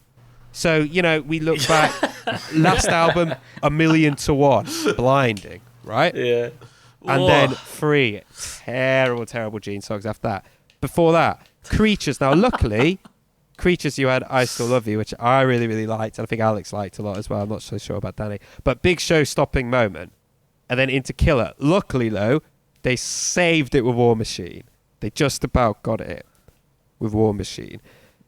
This, I think, has the same problem. However, I think it sits in the middle between Creatures and Lick It Up, as in it doesn't pull it back as well as Creatures does, but it doesn't go off a cliff as badly as Lick It Up does. That's for a few reasons. I mean, I think the main reason is that there's only 2 songs, not 3. 3 is just unreal that they went with 3 for Lick It Up. It's absolutely fucking bamboozling that they did that. So this is somewhere in the middle, because I do think that this is a proper problem, and they need to fucking stop doing it. It needs to stop. I have no idea if it carries on to the next album, but it needs to fucking stop because it does not work. This song, though, I think is okay for Gene. It's nowhere near as, dumb as anything he put out on Lick It Up, particularly the last 3 tracks. But that's not really a compliment. This is just, it's incredibly forgettable. His vocals as well are really buried. They're really, really, really, really weak. But it's not awful. It's nowhere, I don't think it's anywhere near as bad as the last 3 tracks off Lick It Up.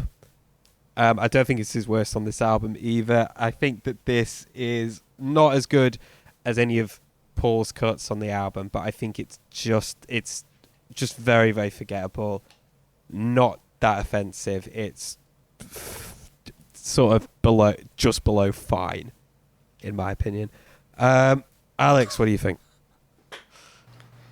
Yeah, I agree with a lot with that. Though it might be Gene's best singing on the album, which I suppose isn't much. He's only got 3 or 4 songs.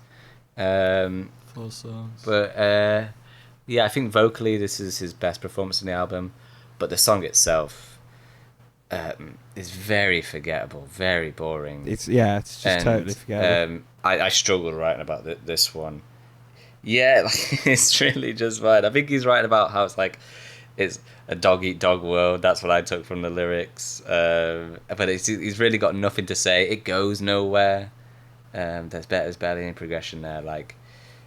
And like Danny was saying with a previous song, that it's getting to a point now where, okay, we know Gene, he can, if he wants, he can be a more dynamic singer, and he can give a lot more to a song. Now he needs to start working on his songwriting in terms of lyrically and structure and sequencing and things going on, because he finds one note, and I don't mean vocally, he would just stick to the same structure all the time, or find one idea lyrically and just stay on that thing for the whole song. There's no progression where he's telling a story, or there's some sort of climax or something. It always just stays at the same point, and it just means they're so forgettable, so forgettable. And like you were saying, Alexei, the ending of albums matters so much. I think it really does. I think that the feeling you're left with once you finish the album and you change the CD or pick whatever you listen to next or whatever. It really does matter, and for them to always choose to do this now, it's really not good luck. I got nothing else. Danny? I'm just laughing that you're like, okay, like how many albums in are we at this point? And you're saying like, okay, so he's got to the point where it's good to change your dynamics vocally. Now let's try and write a good song with it. We've been doing this for over a decade. It's true. We had like 10 albums where we had the same from Gene.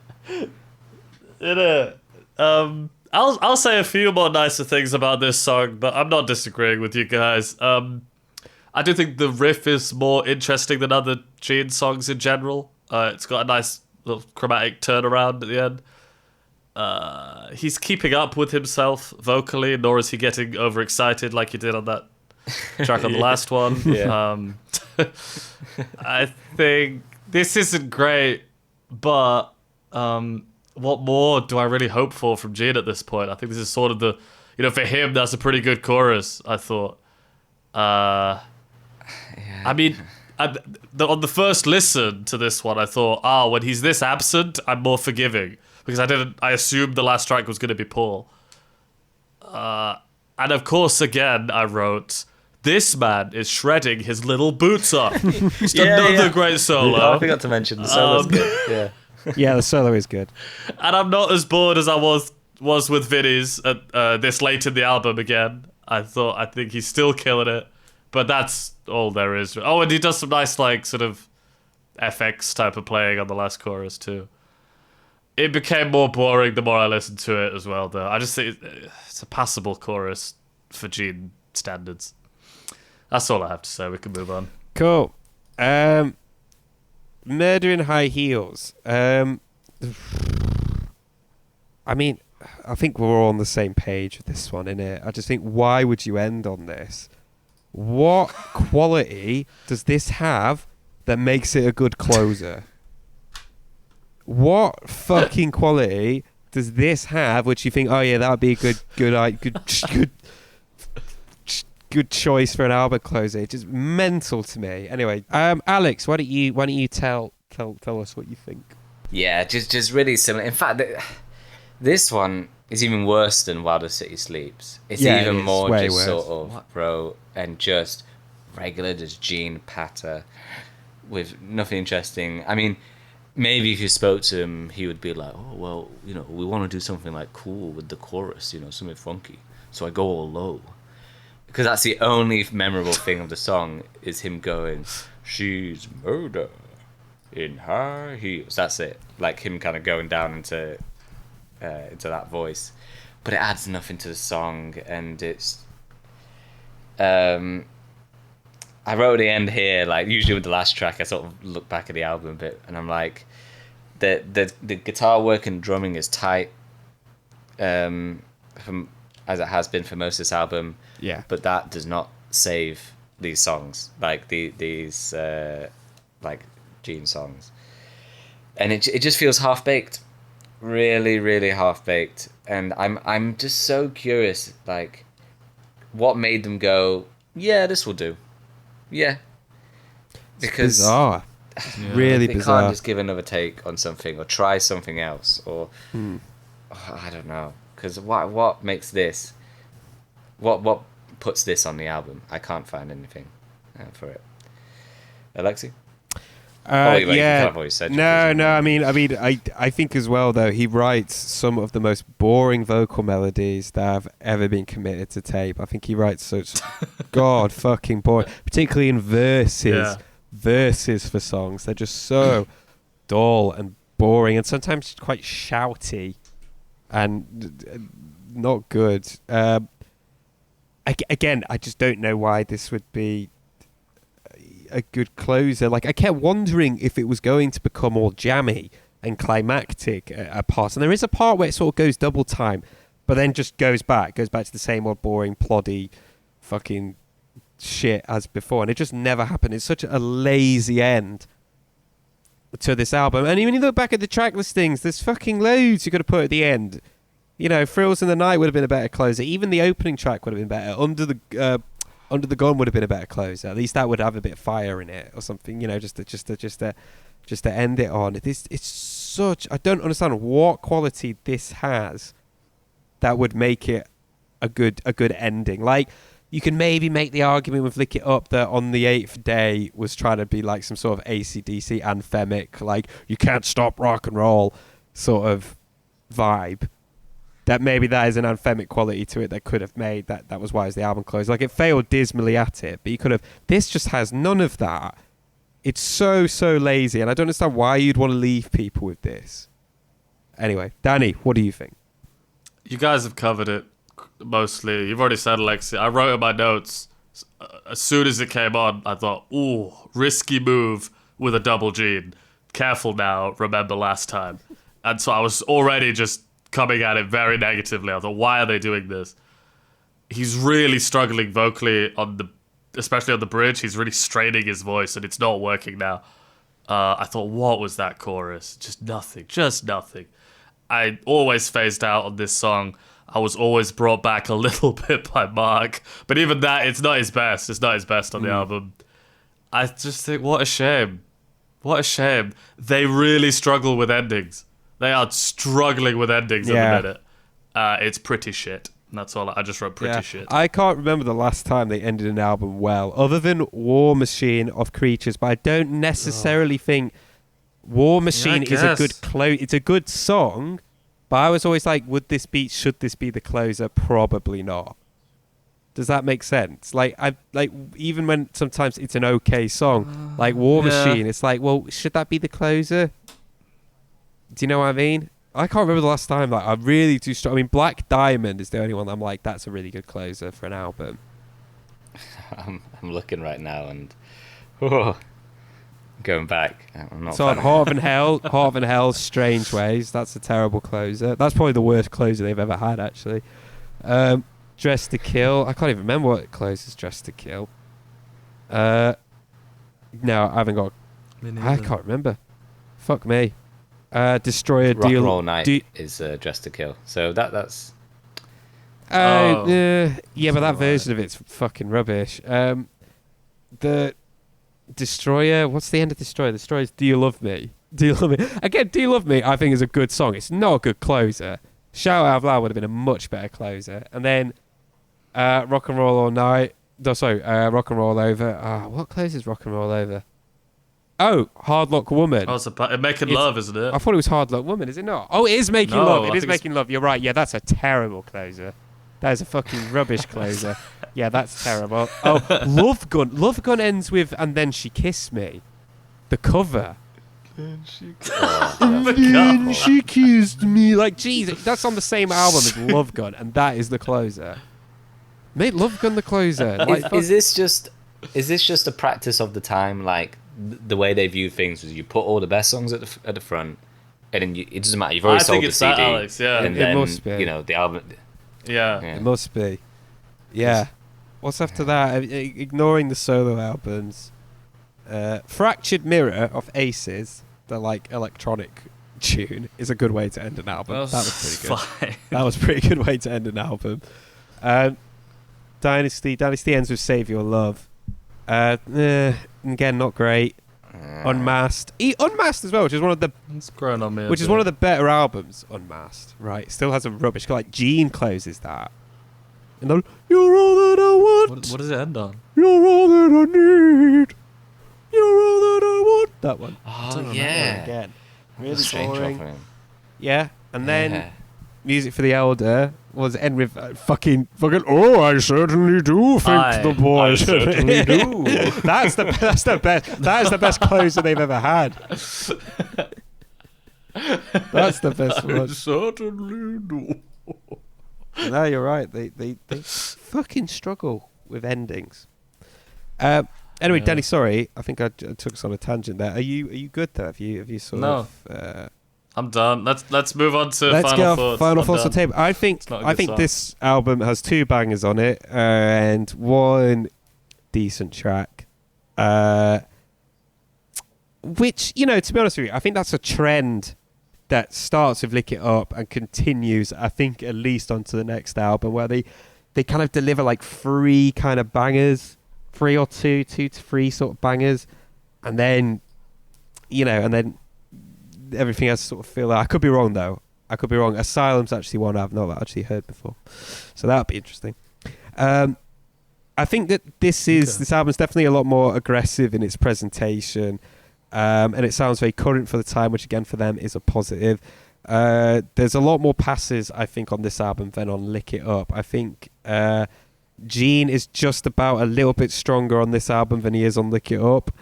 As an album, I think it's more consistent and doesn't go off a cliff the way that Lick It Up does.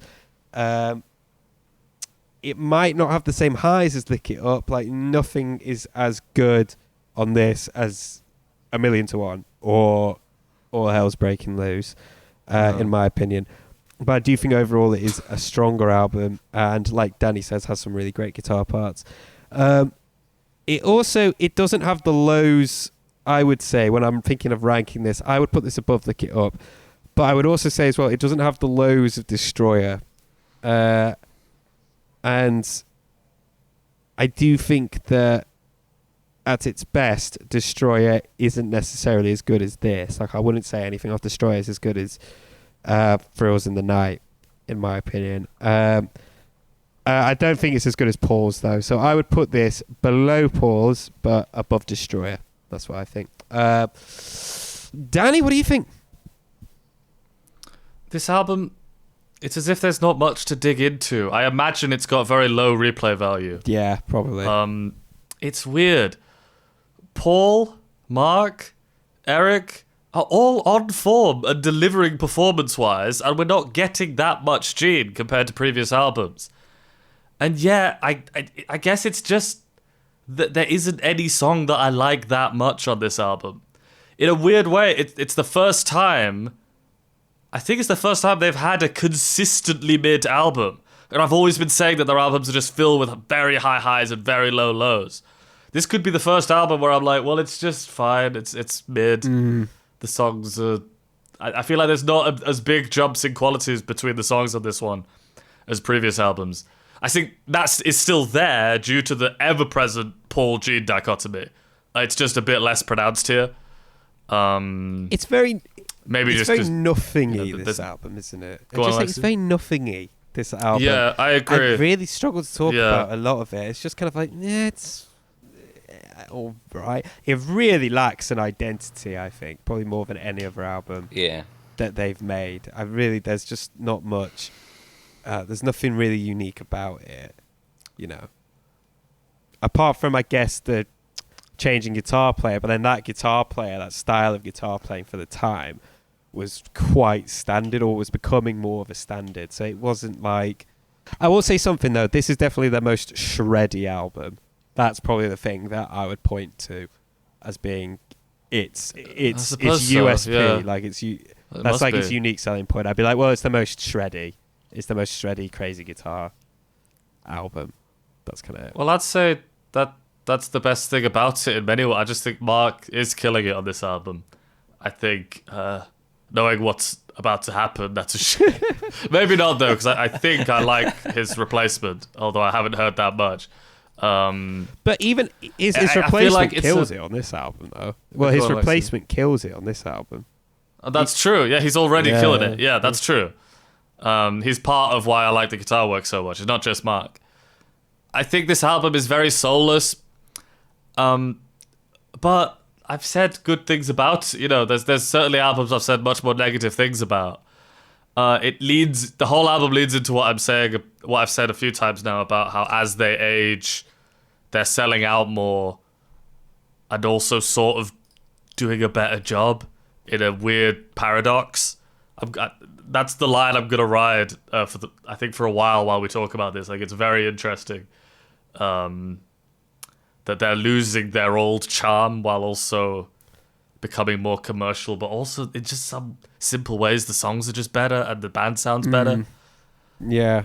It feels like an unfair assessment. I think they're doing well in a way.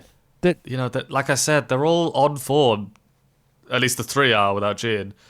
But there's just a surprising lack of hooks for something as commercial as this. I think that's my main conclusion. I think... Although it is heavier, as we've said for a while, it's not that catchy. I was going to say, I'll go for Soulless and them selling out, fine, as long as you deliver the hooks. That's fine. If you deliver hook after hook after hook and banger after banger after banger, I don't care, because it will still be better than the stuff you were putting out in the 70s.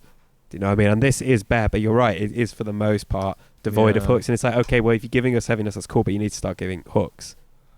You know, and then it doesn't matter if you don't have Let me have a look then at it the doesn't matter list. if you don't have an identity, in my opinion, to be perfectly honest with you. In the context Yes. of this band, I'd be like, doesn't matter if you don't have an identity. If you're delivering hooks, fine.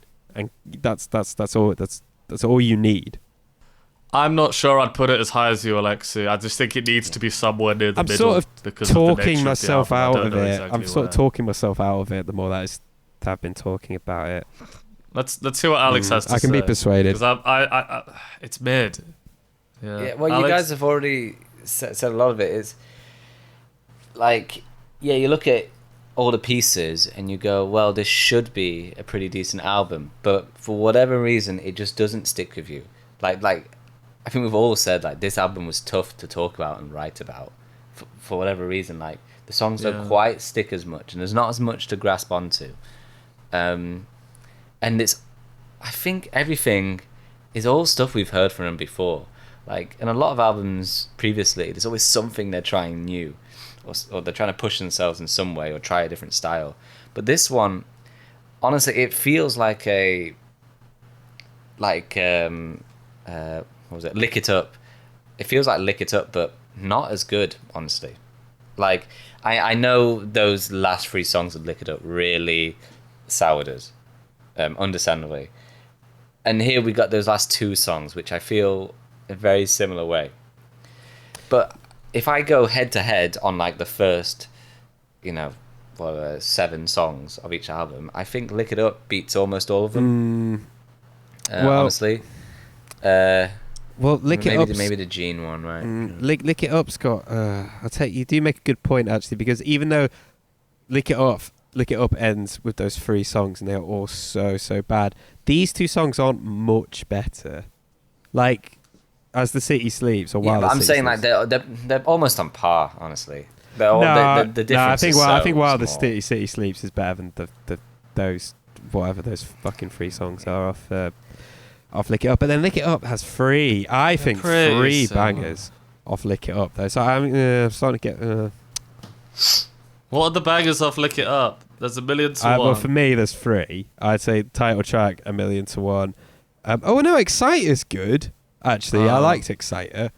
Yeah, Exciter, A Million to One. Exciter's good, All hell's I breaking think. loose for me. I think it's an absolute banger. I think we should put it between Dynasty and Dress to Kill. And my reasoning would be, I feel like Dynasty and above, the highs are really good. Yeah. There's a difference to me between Dress to Kill and Dynasty, which are next to each other right now. Because to me, putting it, even though Dress to Kill has like Come On and Love Me on it, which I think we don't give enough credit, it is, that's just giving the credit for the good parts of Animalize, which is that sort of overall they're more on form, the musicianship is higher. So I'm happy putting it there, yeah. Yeah. That's a good shout, actually. That's where I was thinking. Yeah. As well, Okay, yeah, I'll go for that. That's fine with me. Should we slip it in? Yeah. Should we put our log in the fireplace? Right. So next time we've got Asylum. That should be exciting. Another change in lineups. What should we sing to finish up on? Oh, Again, shit. so much of this album is so forgettable. Well, this proves what we were talking I think about. Get All that, You Can like, Say. there isn't a song that we can just immediately Well, go, let's sing that one. I genuinely do think that Thrills in the Night is a good song. I like that song a lot. We could just do noodly guitar solos. Get All You Can Take. Or we're just noodling Yeah, guitar let's just do solos, noodly guitar solos, okay? 3, 2, 1.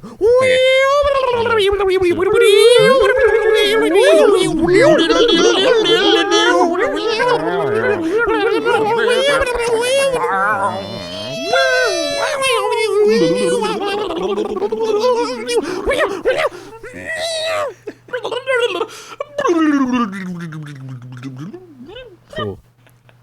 Okay, I'm stopping it. yeah, I need to stop.